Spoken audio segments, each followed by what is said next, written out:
tout le monde. On est rendu à... J'ai perdu le compte, j'ai perdu le fil. On est rendu à... Je pense notre 4e podcast. 4e épisode de notre podcast avec le groupe FMS1. Et puis, on a touché à toutes sortes de sujets. C'est vraiment diversifié. Je commence par me présenter. C'est M. Philippe. Et j'ai mon co-animateur, M. Karim. Bonjour. Et on a toujours 2 ou 3 invités à la fois. Donc, j'ai Tristan. Bonjour. Et j'ai Léonard. Salut. Donc, on essaie de faire des regroupements par sujet, par intérêt, mais des fois, c'est pas toujours possible. Toi, Tristan, tu vas nous parler de quoi? Je vais vous parler du rap dans l'ancien temps, comment ça a commencé et tout ça. Dans l'ancien temps, j'aime ça. Ça veut dire que moi... Ça nous rajeunit pas. Moi, je suis ancien, c'est ça. Donc, oui, plus les débuts, puis la... Parce qu'au début, c'était une musique qui n'était pas très connue. Puis là, en 2022, tout le monde connaît ça, le rap, le hip-hop. Fait que toi, tu vas nous parler un petit peu plus de... Ça serait peut-être l'âge d'or, vraiment quand ça a pris un succès, quand ça a eu un succès populaire, on va dire. Et toi, Léonard, tu vas nous parler de quoi? L'invention du téléphone et le fonctionnement et d'où ça vient et donc toutes les fonctions puis les dates. Du téléphone, le téléphone, là, parce que vous avez pas connu le téléphone à cadran ou le téléphone avec une ligne dans la maison. Fait que c'est vraiment du téléphone du début jusqu'à à aujourd'hui.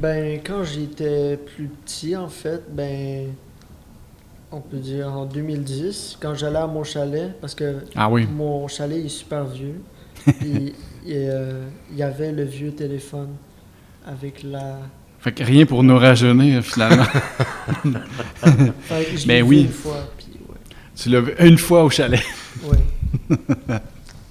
Mais non, c'est sûr que quand on fait des recherches comme ça, c'est sûr qu'on peut parler...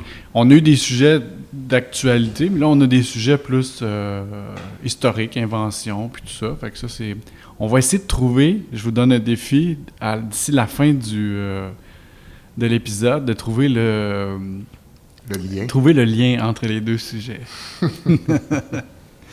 Donc, je vais commencer avec toi, Tristan. Donc, le rap, est-ce que toi, tu fais la différence entre le rap et le hip-hop? Est-ce que pour toi, c'est la même chose? Oui, c'est la même chose pour moi. Qu'est-ce qui fait que tu t'intéresses à ça? Les paroles qu'ils disent et aussi le flow qu'ils ont. Oui, tout à fait.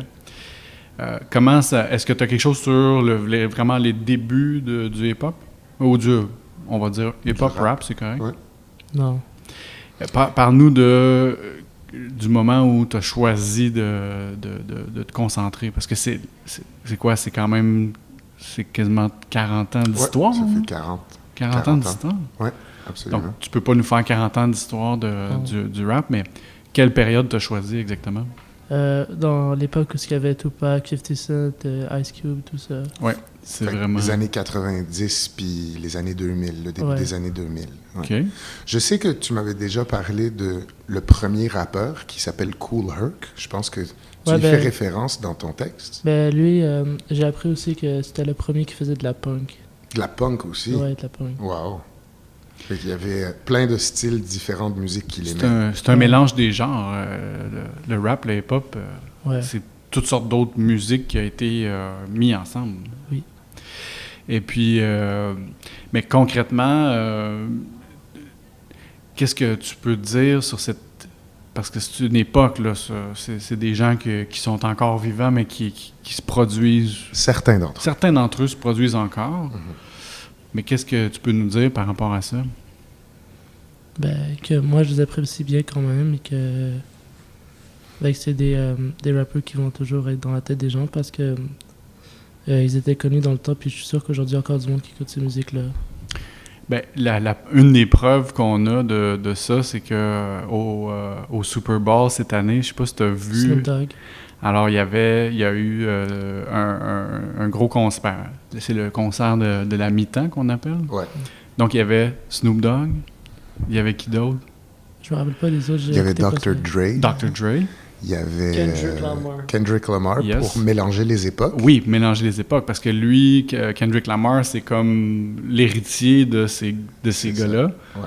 Il y avait Slim Shady. Ouais, il y avait Eminem.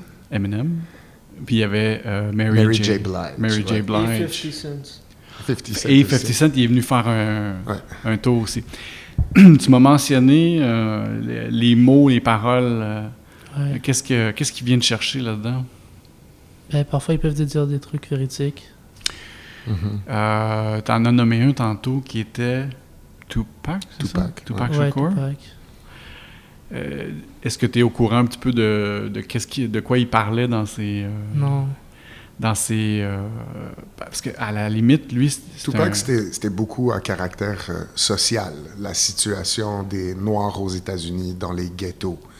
Tandis que d'autres styles de hip-hop, par exemple, tu parles de paroles, un grand parolier, c'est Eminem. Eminem, c'était plus des textes sur sa vie personnelle et puis ses expériences personnelles. Sa psychologie, là. Exact. Ouais.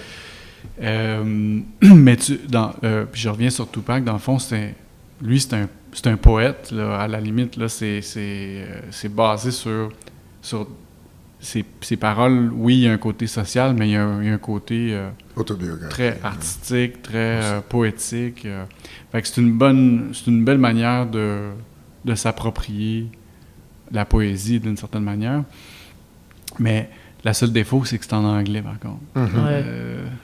Est-ce que tu es capable, t'es en mesure de traduire des fois ou de... Parfois, je peux comprendre l'anglais, j'écoute des trucs...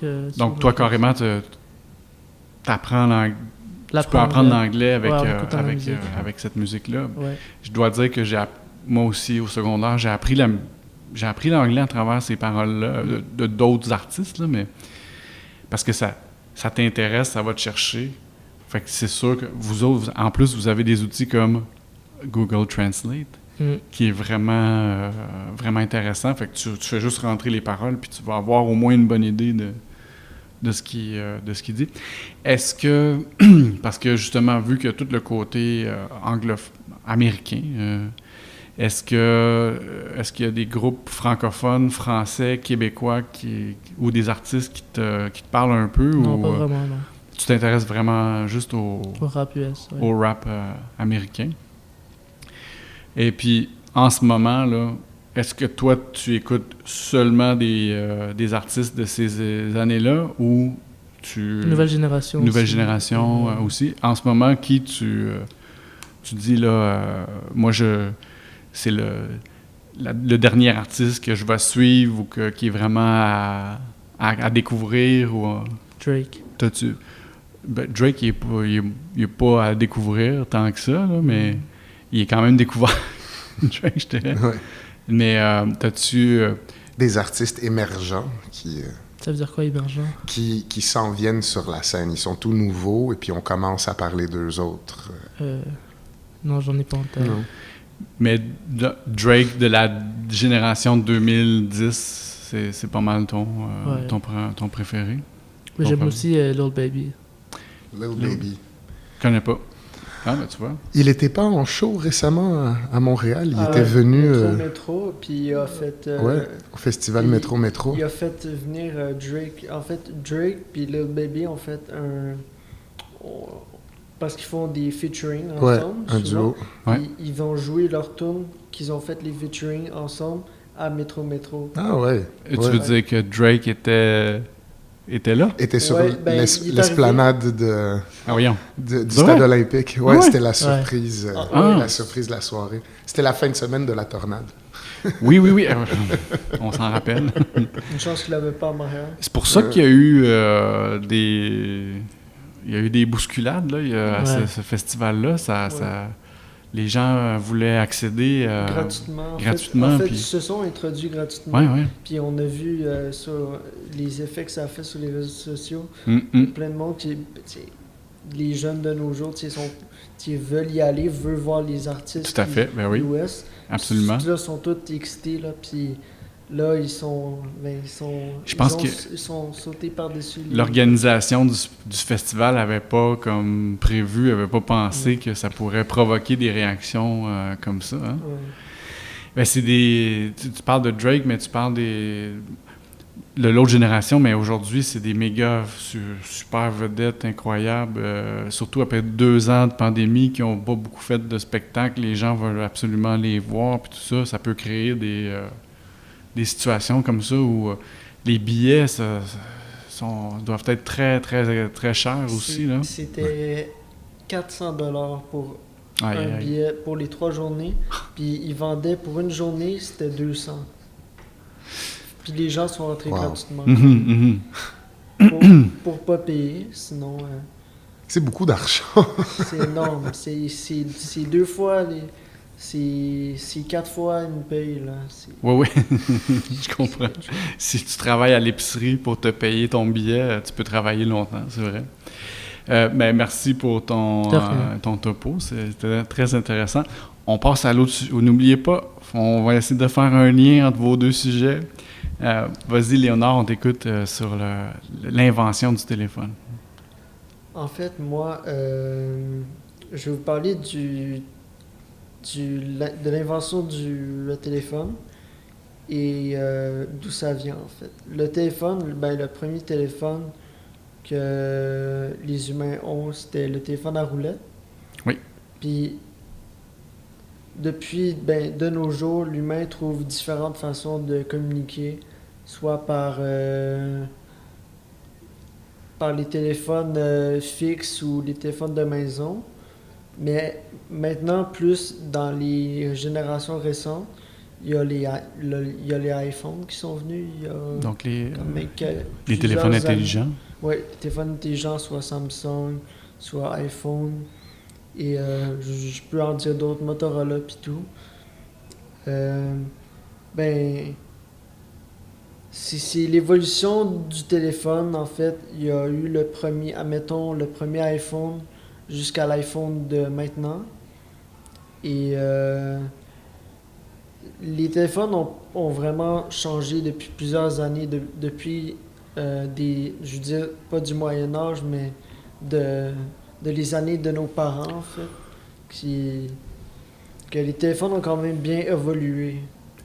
Mais il y a une technologie qui vient changer tout ça, c'est les ondes, donc les micro-ondes et tout ça. Mais moi, quand j'étais jeune, en fait, il y en avait des portables, il y en avait des téléphones, c'était pas des téléphones intelligents, non, même pas.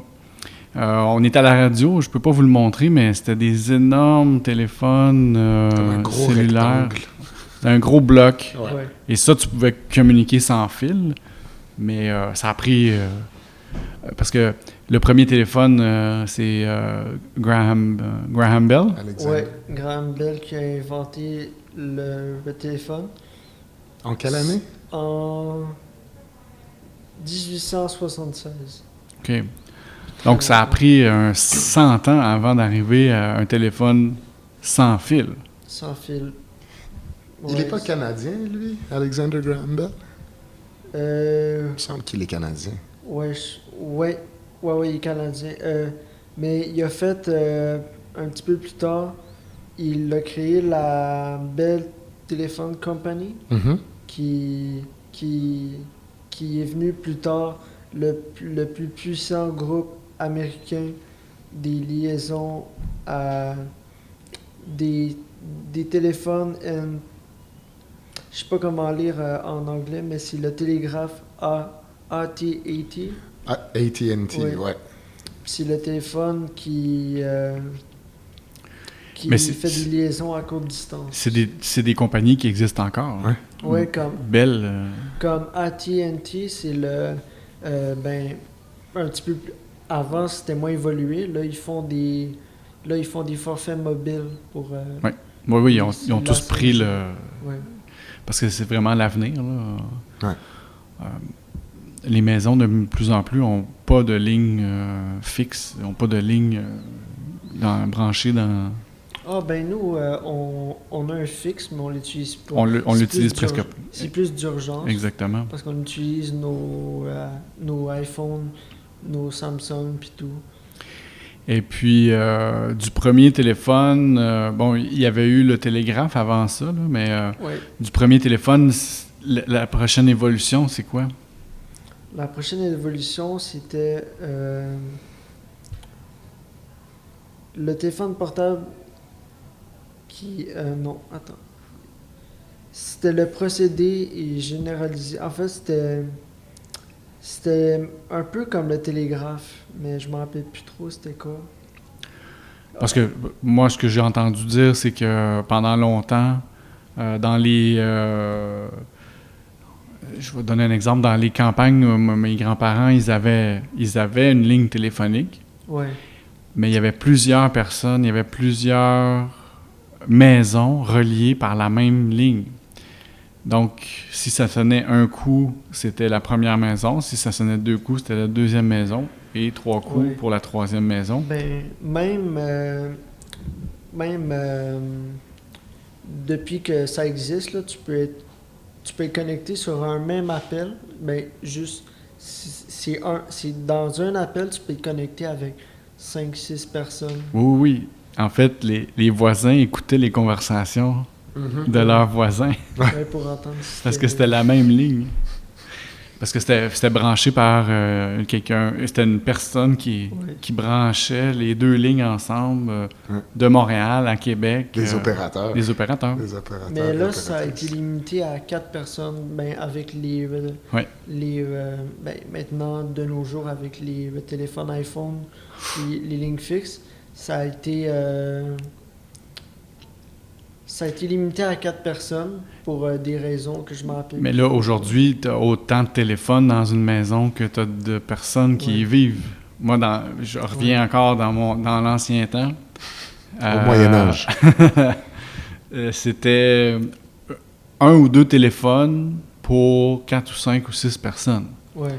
Maintenant, on est 4 ou 5 ou 6 téléphones pour une personne. Non, j'exagère, mais au sens où pas mal tout le monde, à partir de 12-14 ans, j'imagine que vous avez une ligne téléphonique chacun.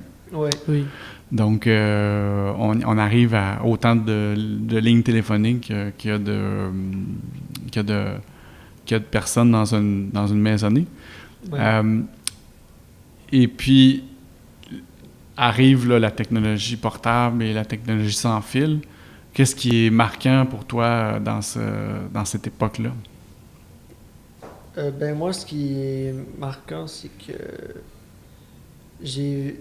la communication qu'il y a eu de cette époque-là m'ont vraiment marqué parce que ça a... les vieux téléphones, c'était vraiment...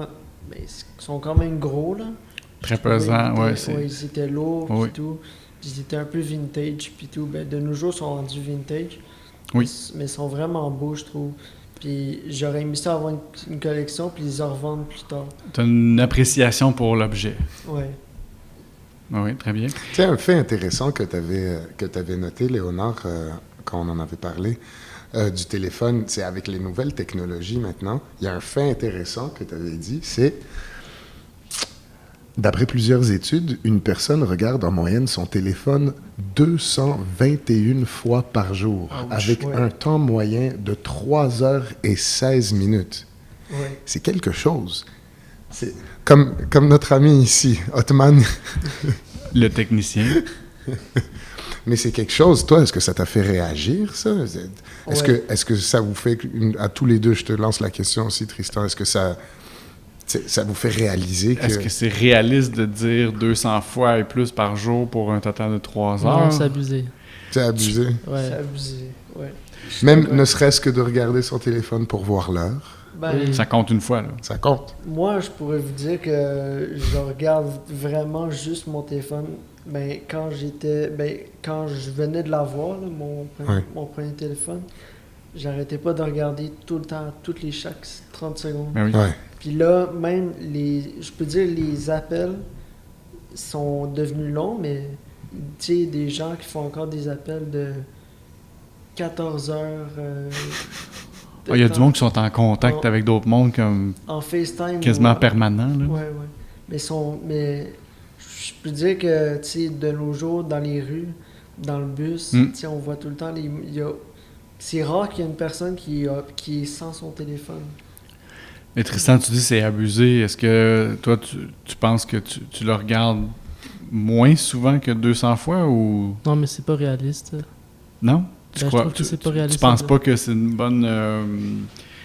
tu penses pas qu'en moyenne, les gens font pas ça dans leur journée? Non, mais ils font ça. C'est juste que parfois, je trouve que peut-être qu'il y a des gens qui deviennent trop addictifs. Le comportement, il est abusé, c'est ça, tu veux dire? OK, je comprends.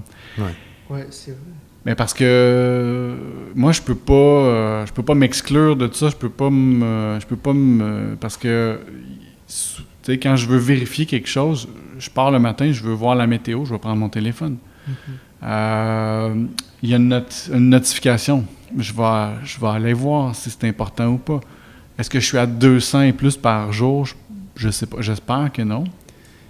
Est-ce que je suis à 3 heures et plus? J'espère que non plus, mais je me dis, pour des personnes plus jeunes, c'est peut-être pas... En tout cas, c'est peut-être réaliste. Ça serait définitivement un sujet à creuser pour un prochain épisode. En tout cas, je vous invite à faire le test parce que sur les téléphones, il y a des programmes de données biométriques. C'est pas biométrique, mais c'est... le temps d'écran. Le temps d'écran, c'est ça. Oui, tout à fait. Surtout sur Apple, ils ont...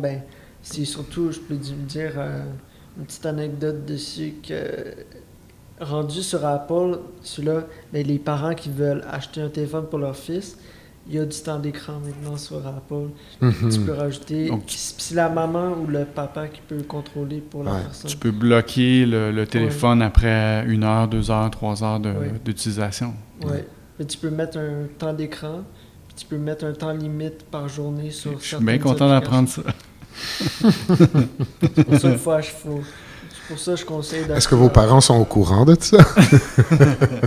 Sûrement que oui, mais rendu à notre âge, non pas. Il est un peu tard, effectivement. Ouais. On va conclure l'émission, mais je veux quand même... Est-ce qu'il y a quelqu'un qui a réussi à identifier le lien? J'ai une main levée. Est-ce que vous avez identifié le mot, le lien qui vous unit dans vos sujets?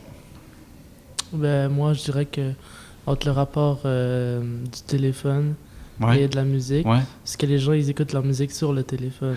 Ils peuvent faire ça. Je l'avais pas vu comme ça, mais oui, c'en est un des liens. C'est vrai, vous vous rejoignez à ce moment-là. Léonard, t'as-tu trouvé quelque chose? Moi, c'est le téléphone et la communication avec les applications. Comme Tristan a dit, il y a des applications de musique pour de téléchargement de streaming et tout. Puis, Karim? Vos liens sont beaucoup meilleurs que celui que moi j'ai fait. Moi, le lien que j'ai fait, c'est que toi, t'as parlé de Drake. Et puis toi, t'as parlé du téléphone. Et puis Drake, une de ses plus grandes chansons, c'est « You used to call me on my cell phone ». Oh my God, non! Voilà le lien. Il était tellement à côté. Léonard, tu l'as dit, c'est la communication. Parce que les artistes, les rappers, les artistes de hip-hop veulent communiquer quelque chose à leur public. Puis le téléphone, c'est une bonne manière. C'est un moyen de communication. Regarde, on fait ce qu'on peut avec ce qu'on a. Merci les gars, merci Tristan. De rien. Merci Léonard. Bienvenue. Merci à mon co-animateur extraordinaire Karim. Merci Philippe. Merci pour le soutien technique et technologique à M. Ottman, qui est, je ne sais pas si on l'avait mentionné en début d'épisode, mais on est au pavillon Henri Bourassa. Et M. Ottman anime ce qu'on appelle le Lab Média. Et le Lab Média, ça le dit, c'est un plateau d'expérimentation sur les médias et les technologies. Donc, ça nous permet aujourd'hui de produire les podcasts avec le groupe FMS1. Et je vous invite à venir le voir sur l'heure du midi, après l'école, ou même cet été, il va être là pour animer pendant la journée là, au pavillon Henri Bourassa. Et il ne me reste plus qu'à me nommer, c'est M. Philippe, et je vous dis merci et à bientôt.